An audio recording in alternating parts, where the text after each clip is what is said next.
Silicon city ಬೆಂಗಳೂರಿನಲ್ಲಿ ಅಬ್ಬರಿಸಿದ್ದಾನೆ ಮಳೆರಾಯ. ನಿನ್ನೆ ರಾತ್ರಿ ಸುರಿದ ಮಳೆಗೆ ಬೆಂಗಳೂರಿನ ಹಲವೆಡೆ ಅವಾಂತರಗಳೇ ಸೃಷ್ಟಿಯಾಗಿದೆ.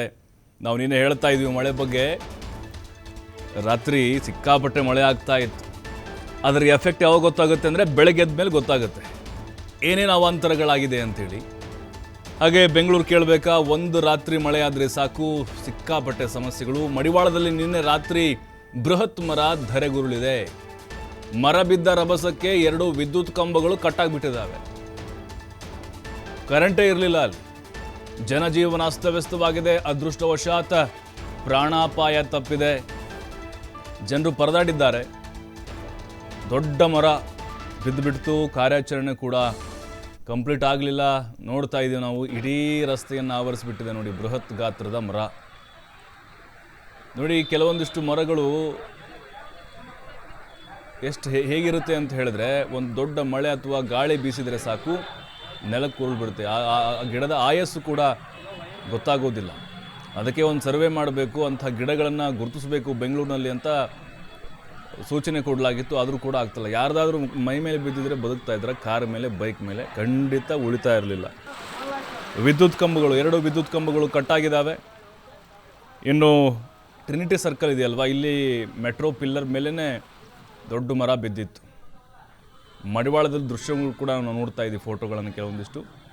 ಅಲ್ಲೂ ಕೂಡ ಅಷ್ಟೇ, ಅಲ್ಲಿ ರಸ್ತೆ ಮೇಲೆ ನಿಲ್ಲಿಸಿದಂತಹ ಕೆಲವೊಂದಿಷ್ಟು ವಾಹನಗಳು ಜಖಮಾದವು.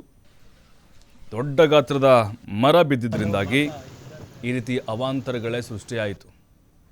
ಡೇ ಟೈಮ್ ಏನಾದರೂ ಆಗಿದ್ದಿದ್ರೆ ಖಂಡಿತವಾಗಲೂ ದೊಡ್ಡ ಅನಾಹುತವೇ ಸಂಭವಿಸಿಬಿಡೋದು. ನಿನ್ನೆ ಸಂಜೆ 6-6:30ಕ್ಕೆ ಶುರುವಾದಂಥ ಮಳೆ ರಾತ್ರಿ 11-12 ಗಂಟೆವರೆಗೂ ಕೂಡ ನಿರಂತರವಾಗಿ ಸುರಿತು. ಬೆಂಗಳೂರಿನ ಜನ ಹೈರಾಣಾಗಿದ್ದಾರೆ ಈ ಮಳೆಗೋಸ್ಕರ. ಕೆಲವೊಬ್ಬರಿಗೆ ಖುಷಿ, ಯಾಕಂದರೆ ಎಲ್ಲೆಲ್ಲಿ ಸಮಸ್ಯೆ ಆಗೋದಿಲ್ವೋ, ಎಲ್ಲೆಲ್ಲಿ ಅವಾಂತರಗಳಾಗೋದಿಲ್ವೋ, ಮನೆಗಳಿಗೆ ನೀರು ನುಗ್ಗೋದಿಲ್ವೋ, ಅವರೆಲ್ರಿಗೂ ಕೂಡ ಈ ಒಂದು ಮಳೆ ಬರಲಪ್ಪ, ಆಯಿತು, ನಮಗೆ ತೃಪ್ತಿ ಇದೆ ಅಂತ ಹೇಳ್ತಾರೆ. ಆ ಸಮಸ್ಯೆಯನ್ನು ಅನುಭವಿಸಿದರೆ ಗೊತ್ತಾಗುತ್ತೆ ಈ ಮಳೆ ನಮಗೆ ಸಾಕು ಅಂಥೇಳಿ. ಅದೇ ನಮ್ಮ ರೈತಾಪಿ ವರ್ಗಕ್ಕೆ ಹಳ್ಳಿ ಭಾಗದಲ್ಲಿ ಮಳೆ ಆದರೆ ಕೆರೆ ಕಟ್ಟೆಗಳು ತುಂಬ್ತವೆ ಅಂಥೇಳಿ ಖುಷಿ ಪಡ್ಬೋದು. ಆದರೆ ಬೆಂಗಳೂರಿನಲ್ಲಿ ಮಳೆ ಬಂದರೆ ಏನು ಪ್ರಯೋಜನ ಅಂಥೇಳಿ ಜನ ಅಂದುಕೊಳ್ತಾ ಇದ್ದಾರೆ.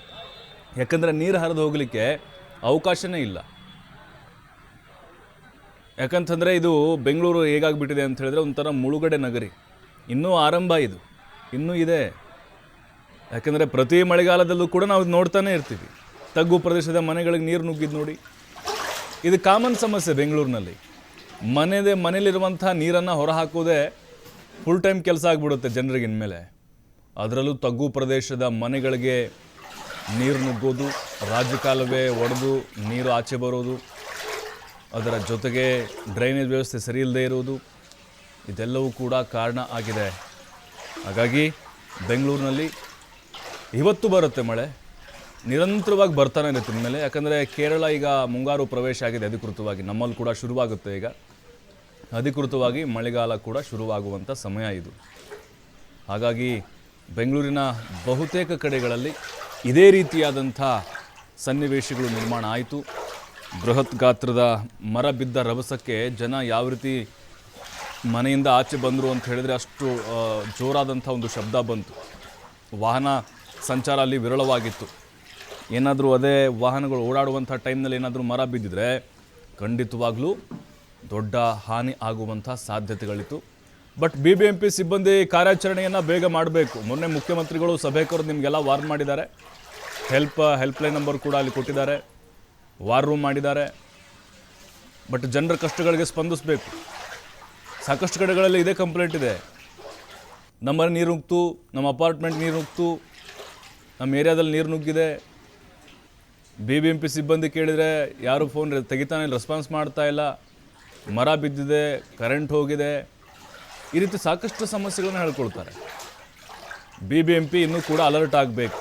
ಒಂಥರ ಈ ಮಳೆ ಅಂತಂದರೆ ಬೆಂಗಳೂರಿನಲ್ಲಿ ಯುದ್ಧ ಇದ್ದಂಗೆ, ಯುದ್ಧಕ್ಕೆ ಎಲ್ಲ ರೆಡಿ ಆಗಬೇಕೀಗ ಸಿಬ್ಬಂದಿಗಳು.